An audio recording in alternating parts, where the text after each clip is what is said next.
7h47, bonjour Agnès Buzyn. Bonjour. Ministre de la Santé et des Solidarités, 34 départements placés en alerte canicule, 33 à 36 degrés dans les Pays de la Loire, 36 à 39 du sud-ouest à l'Auvergne, des pointes à 41 degrés dans l'arrière-pays méditerranéen. 15 ans après la crise sanitaire de la grande canicule, sommes-nous désormais mieux armés ? Alors oui, nous sommes bien mieux armés. Il y a maintenant un plan national canicule qui s'active dans tous les départements touchés. Je rappelle qu'aujourd'hui, 70 départements français vont être touchés par la canicule. Les préfets activent ce plan et il y a tout un tas d'informations qui partent dans les lieux de vie. Je pense notamment aux établissements pour personnes âgées où il y a des dispositions qui sont prises par les personnels pour rafraîchir les personnes. Il y a également des informations aujourd'hui sur les ondes. On en passe régulièrement sur France Vous les Inter. passez et c'est très important que tout le monde se sente impliqué car la canicule aujourd'hui ne touche pas que les personnes fragiles, elle peut toucher des adultes qui travaillent, des personnes qui se sentent capables de faire du sport et qui parfois font des hyperthermies graves et des accidents. Et puis il faut penser aux enfants et là je suis inquiète pour le grand chassé-croisé des vacances qui va se passer essentiellement dans la région Rhône-Alpes qui est très impactée par la canicule. Il faut impérativement penser à rouler plutôt très tôt le matin ou tard le soir, éviter les périodes de grande chaleur, protéger les enfants, prendre suffisamment d'eau dans les voitures, s'arrêter régulièrement. Par soleil, brumisateur. Brumisateur, par soleil, mouiller les vêtements des enfants, c'est très important car ça permet de rafraîchir le corps et ces conseils en fait peuvent être donnés à tout le monde dans la société, doivent être pris en compte. Madame Buzyn, on Oui. parle là des conseils pour la vie de tous les jours, pour la société civile, je dirais. Il y a un quart d'heure sur France Inter, on a passé un reportage dans un hôpital parisien que vous connaissez bien, Saint-Antoine. Il fait 37 degrés dans les couloirs, les infirmières ont chaud, les infirmières ont soif, elles n'ont pas de matériel pour lever les jambes des patients.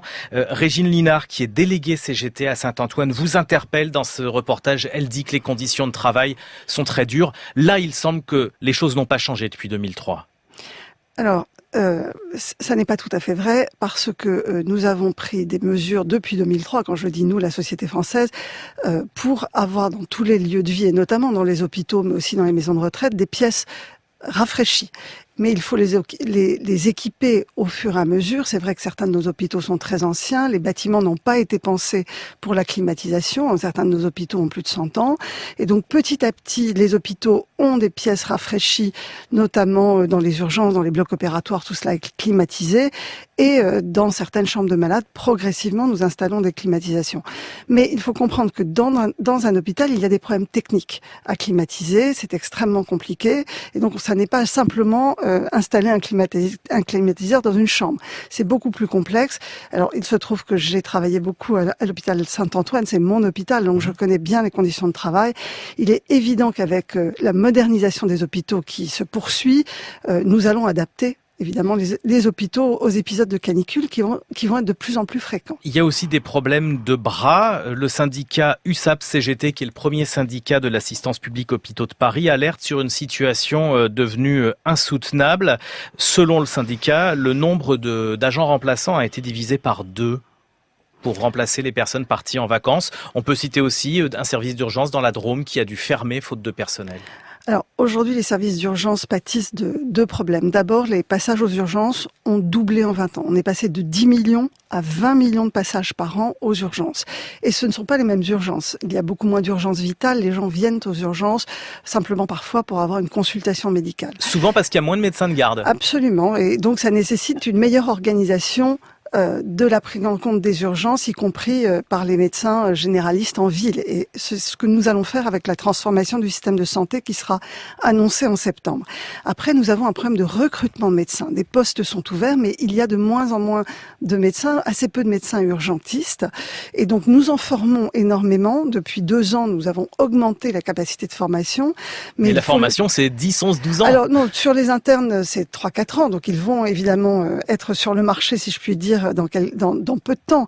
Mais en période de vacances, ce qui compte, c'est surtout que les hôpitaux s'adaptent à leur bassin de vie. Et nous avons des hôpitaux qui, contrairement à ce que vous dites, ont augmenté leur capacité. Notamment tous les hôpitaux des zones touristiques recrutent des médecins urgentistes pour 2 mois, pour 3 mois, de façon à être en capacité de prendre en charge une activité qui augmente. Donc, en réalité, toutes les agences régionales de santé font une comptabilité des lits ouverts, des ressources humaines, donc des urgentistes présents, de la capacité des urgences à faire face à un afflux de patients et adaptent aussi le nombre de personnel au nombre de personnes qui vont habiter la région à un moment donné. Vous l'évoquiez, Agnès Buzyn, à la rentrée, vous allez présenter votre plan de réforme de l'organisation territoriale, mais il y a déjà quelques grandes lignes que l'on connaît.